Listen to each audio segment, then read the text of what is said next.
Bueno, hola, ¿cómo están? Mi nombre es Sofía Rivera, soy coach académica y hoy nos acompaña Alison, quien nos va a hablar sobre su experiencia en su doctorado que hizo en el Reino Unido. Este video hace parte de una serie de videos de estudiante a estudiante para asesorar y para acompañar el proceso de personas que están explorando posibilidades de hacer posgrados. Entonces, Alison, te doy el espacio para que te presentes. Hola Sofía y hola a todos los que nos están escuchando. Muchas gracias, qué chévere estar en este espacio. Creo que es súper necesario porque ese proceso de aplicar está lleno de preguntas, incertidumbres y confusiones.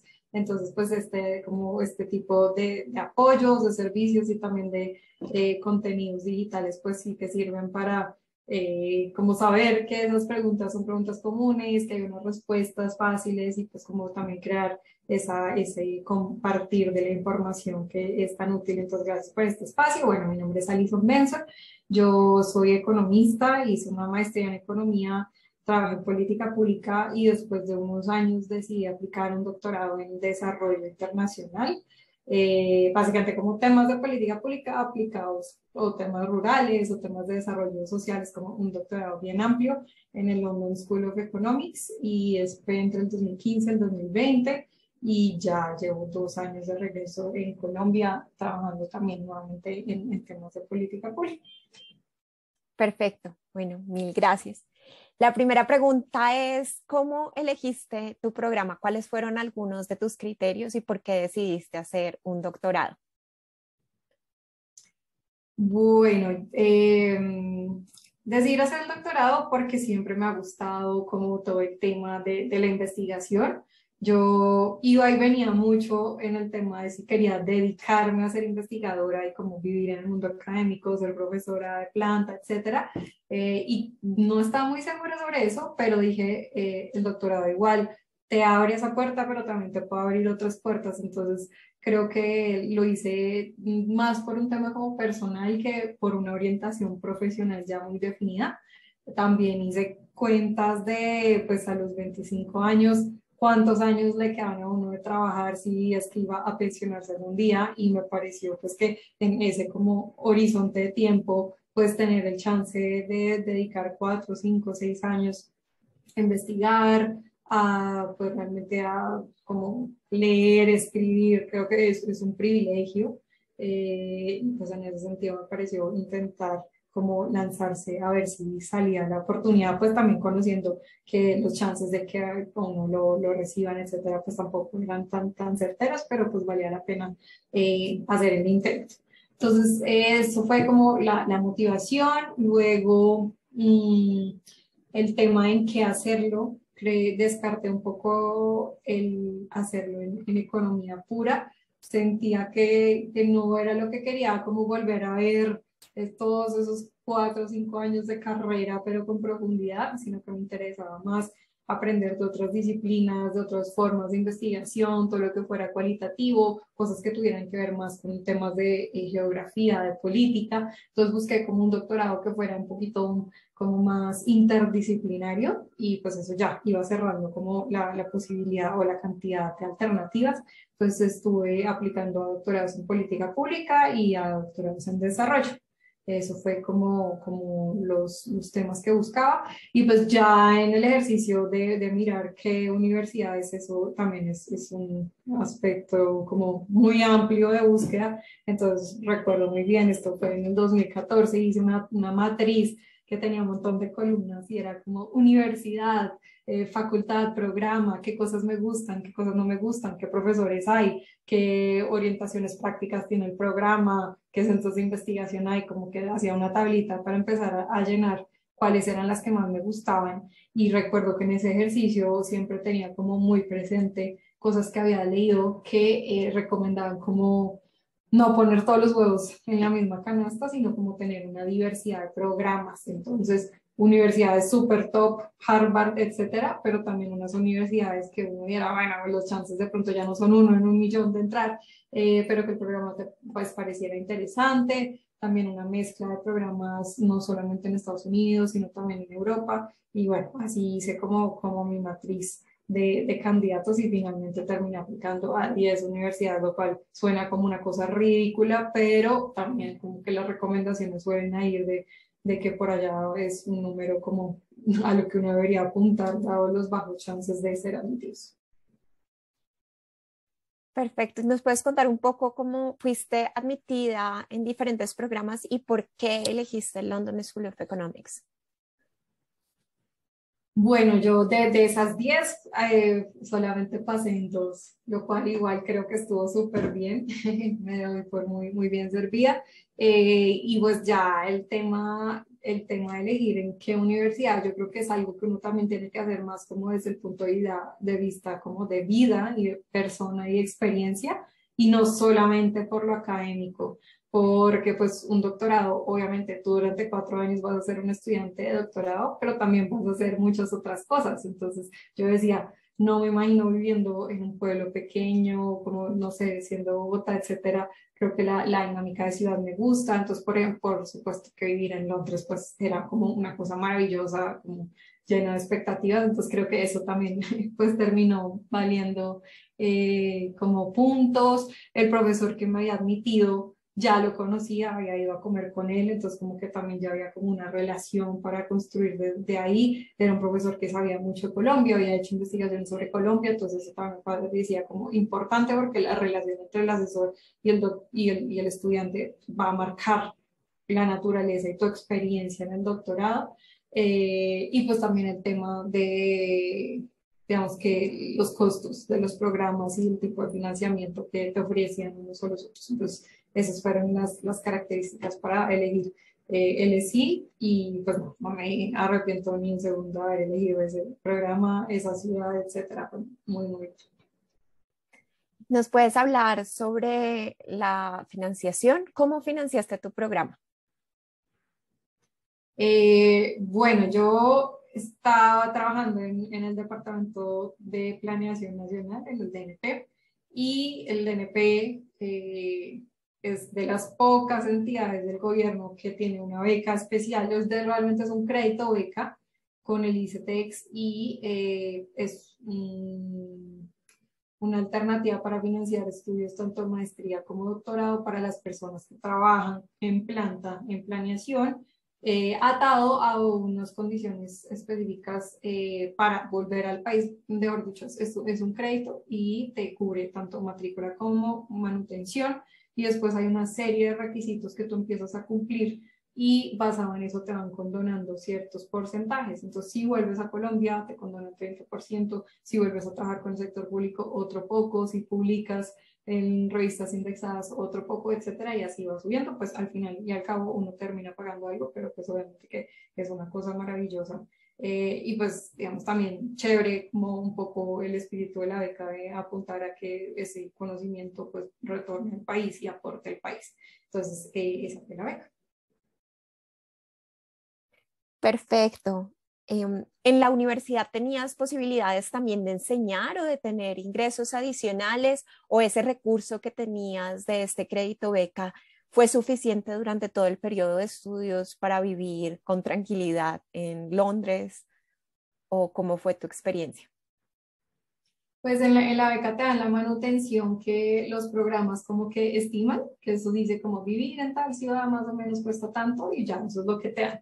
Obviamente pues esos estimados no son súper holgados, pero yo creo que pues uno va en mentalidad de soy estudiante, voy a transportarme en bicicleta, voy a prepararme mi comida, pero pues también como que uno igual quiere tener oportunidades de viajar y pues si uno está yendo y volviendo a Colombia, eso también es un gasto en tiquetes. Entonces, digamos que hubiera podido sobrevivir con la plata de la beca, pero también busqué trabajar en la universidad. Digamos que no necesariamente por el tema económico, sino que creo que también es como algo que entre líneas o explícitamente se espera de los estudiantes, como que tomen labores de ser profesor asistente o de asistente de investigación de algún profesor. Entonces, eso también lo hice. Lo dicté como 3 años clase. una clase que era, el profesor titular era mi asesor, entonces también como que eso es una forma en que se va creando como ese vínculo con el asesor que va más allá de tu proyecto de investigación. Fue para mí, fue muy, muy chévere dictar la clase, era también como una forma de no saturarse sobre la investigación de uno, porque uno está ahí como leyendo el mismo tema, escribiendo el mismo tema y pensando en eso infinitas veces por 4 años. Entonces, como que ese espacio de tener que preparar clase, interactuar con los estudiantes, creo que también daba como un aire renovador, entonces era chévere. Bien. No sé si nos puedes contar brevemente cómo es un poco la estructura de este programa, fue cómo desarrollar una investigación, si tomaste cursos, más o menos cuánto fue la duración. ¿Eso es común en el Reino Unido? ¿Se parece más como al esquema de la Unión Europea o cómo es un doctorado de este tipo en el Reino Unido? Listo. No estoy 100% segura si así son todos los doctorados en el Reino Unido, pero por lo menos en las como universidades más como reconocidas, sí sé que es así. Y es como un esquema mixto entre mezcla como Estados Unidos y Europa. Entonces, en Estados Unidos son unos programas muy orientados a tener unos años de formación donde tienes que ver las clases, luego presentar los exámenes. Y en Europa, pues duran 5, 6, 7, 8 años.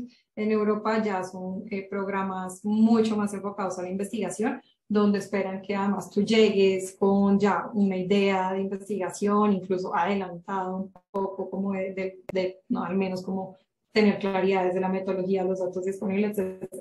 Entonces, en el ESI es una mezcla de los dos.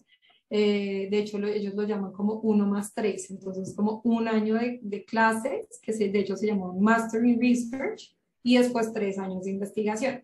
Entonces, uno en ese primer año hay una materia obligatoria que es como la materia de como métodos de investigación en desarrollo, y después las otras materias, que son 3 o 4, tú las escoges. Entonces, digamos que eso es bien chévere, y ahí es donde venía como el comentario que hice antes sobre empezar a como conocer de otras disciplinas. Entonces yo metí una clase de ciencia política, metí una clase de antropología, metí una clase de geografía y una de sociología. Y entonces pues como que empezar a ir pues aprender también, aprovechar el doctorado también para formarse en nuevas disciplinas. Tenía que presentar los exámenes de esas materias y tenía que sacar un puntaje, digamos, alto para que me avalaran eso dentro del Master in Research. Y ese año también, además de hacer todos los exámenes, tocaba presentar ya la propuesta de investigación, que era como 30, 40 páginas, o sea, una cosa ya bien avanzada, sobre cada uno de los o 3 papers o libro que vas a escribir en el doctorado. Y ya de ahí en adelante los 3 siguientes años, si son, digamos, sin clases, avanzas tú por tu cuenta y pues espera que como que asistas a seminarios y cosas así, pero totalmente, digamos, no formal, con notas y eso. Bien. Y ahora en retrospectiva, ¿qué son cosas que te hubiera gustado saber antes de comenzar tus estudios? Eh, pues de pronto que es un proceso bastante solitario, o sea, no sé si es por el tipo de programa o fue mi experiencia, pero como que ese tema de cómo construir una corte y verse con la gente todos los días, no es tan así. Es un proceso súper, súper autónomo donde tú todos los días te levantas y dices, bueno, ¿hoy qué voy a hacer? ¿Hoy qué voy a leer? ¿Con quién voy a hablar de esto? Entonces te toca como esforzarte por interactuar con la gente. Entonces, esforzarte por buscar conferencias, esforzarte por presentar en seminarios, esforzarte por decirle a un profesor, tomémonos un café y le cuento de mi investigación. Y pues también creo que otra cosa que de pronto uno no lo sabe es que la experiencia depende muchísimo del tipo de asesor. Entonces, hay asesores que son como cada 2 semanas, venga a mi oficina y leemos lo que escribió, o hay otros asesores que uno se ve con ellos una vez al semestre y, digamos, te dan retroalimentación, puede ser como mucha, puede ser poca, pero digamos que tú vas por vía libre. Yo creo que igual en la vida los procesos son más así como más autónomos, pero quizás por los modelos de enseñanza y etcétera que tenemos, uno está acostumbrado como que le digan qué hacer y cómo hacer y por qué hacerlo. Entonces creo que eso fue pues un descubrimiento, una formación a nivel como académica, pero también personal bien interesante el doctorado. Entonces yo diría como sí, o sea, el doctorado varía infinitamente de persona a persona, de acuerdo de tu investigación, de dónde estés, de hasta el clima que haga en la ciudad. Entonces como que no de pronto no hacerse tantas expectativas de cómo va a ser, porque realmente las experiencias son muy variadas. Pero como que siempre tener esa tranquilidad como de cuando se siente agobiado o lo que sea, decir como, bueno, de verdad, como dije al comienzo, esta vaina es un privilegio, ¿no? Quien tiene el chance de estar 4 años investigando sobre el tema que le dio la gana, como le dio la gana, además en cualquier país del mundo. Entonces sí creo que pues como que hay que tener la tranquilidad de saber que es un proceso, que se va a acabar, que nunca va a ser perfecto, o sea, el paper que uno escriba nunca va a ser perfecto, siempre lo vas a poder editar otra vez, siempre vas a poder actualizar los datos otra vez, pero hay como que tener ese balance de que, pues digamos que el doctorado es como un proceso de crecimiento y no es como lo único que vas a hacer en el mundo y por lo único que te van a medir en el mundo. Entonces, bueno, sí creo que en conclusión, mi retrospectiva es como un poco más el lado psicológico del doctorado, que igual es un tema súper fundamental. Ya sabemos todos los temas de salud mental, consumo de drogas, etcétera, que hay alrededor de los doctorados, como una experiencia bastante estresante. Entonces, pues yo creo que simplemente como que mantenerse en perspectiva de lo que es el doctorado en tu vida como un proceso que va a continuar y que va a tener muchos otros aristas. Creo que es importante. Para ti, en lo personal, ¿cuáles fueron de los principales retos y cuáles fueron algunas de las estrategias? Ya nos contaste algunas, ¿no? Como eso de ser muy activo al buscar interlocutores, al buscar reuniones, seminarios, etcétera. Pero no sé si nos quieres contar sobre otros retos que tuviste y cómo los sobrellevaste un poco. Pues yo creo que hay un reto y es como la planeación, como el trabajo, o sea, definir tu proyecto de investigación, cómo va a ir avanzando y si en mi caso pues eran 3 investigaciones independientes prácticamente porque eran 3 artículos, entonces como que tocaba tener cuidado de poder ir avanzando con todos porque al final el día que tú tienes que sustentar tienes que tenerlos los 3 terminados. Entonces creo que también eso era interesante. Yo tenía como un cronograma del semestre y era como en este mes, para este paper toca hacer esto, para este toca hacer esto, para este toca hacer esto, y ya digamos que semana a semana dividía como esas tareas grandes en tareas chiquitas. Usualmente terminaba trabajando, por ejemplo, una semana entera en uno, luego la siguiente semana en otro, porque, digamos, los costos asociados a estar pasando un tema al otro, como que, bueno, y también por salud mental no me dedicaba meses y meses a una sola cosa porque me terminaba como saturando, entonces también era chévere como tener esa variedad, pero sí creo que hay que ser súper consciente en que 3 años suena como una cosa de tiempo de investigación como muchísimo, y uno está acostumbrado a hacer la tesis de la maestría en un año, en unos meses y todo, pero pues obviamente que el nivel de rigurosidad, de profundidad, de detalle que requiere un doctorado es mucho más y todo, pues todo toma mucho más tiempo del que uno piensa. Entonces, para mí eso fue como uno de los retos, el manejo del tiempo. eh, y ya, yo creo que mencionaría eso. Bueno, y entonces otra pregunta es sobre qué haces con un doctorado, como cuáles han sido tus experiencias laborales y tu proyección laboral después del doctorado. Bueno, como les había contado al comienzo, yo llevaba años con ese ir y venir de si quiero ser académica, no quiero ser académica, si quiero ser. Y en el doctorado, pues siguió lo mismo. Entonces, el primer año es como, sí, esto me encanta, el segundo año no, el tercer año creo que sí. Entonces, bueno, a ver, ¿por qué menciono esto? Porque lo que tú quieras hacer después del doctorado también va a determinar, en cierto modo, lo que tienes que moverte o no, o hasta dónde tienes que moverte o no, mientras estés haciendo el doctorado y sobre todo como en el último año, ¿no? Entonces, si uno quiere ir al job market, pues implica que tienes que tener uno de los papers terminados mucho antes, tienes que empezar a moverte muchísimo en conferencias, etcétera, y pues tienes que definitivamente escoger como uno de tus artículos para que sea como el demostrar, y eso va a requerir más trabajo en ese, etcétera. Yo ya como al tercer, cuarto año había pensado que quizás quería como dedicarme más a investigar, pero no desde la academia, sino como desde consultorías, desde el sector público, etcétera. Entonces, eso significaba volver a conectarme con el mercado laboral en Colombia después de haber seguido 4 años. Entonces, empezar como a moverse, ¿no? Entonces, ir a conferencias, a eventos, volver a escribir a gente con la que no había estado en contacto, como ir como labrando ese terreno. Y pues ya llegué a Colombia y eso era lo que quería trabajar en el sector público, además porque la beca me pedía para condonar o que trabajar en el sector público o que trabajar en la academia. Y pues empecé a trabajar como asesora del viceministro de Agricultura, de la subdirectora del Departamento de Prosperidad Social. He trabajado también haciendo como evaluaciones de impacto con USAID, en consultoría en la FAO. Casi todo lo que he trabajado ha estado súper vinculado con la tesis, entonces digamos que eso es algo chévere, es como están buscando un consultor, no sé qué, llega una persona que hizo un doctorado sobre ese tema, pues obviamente que eso te da pues puntos y como te hace sobresalir en esos procesos de selección, entonces por supuesto creo que es un plus. Obviamente los profesores y las personas que te aceptan en el doctorado van a querer que tú seas una versión mini de ellos, es decir, que seas un académico, que seas súper puro.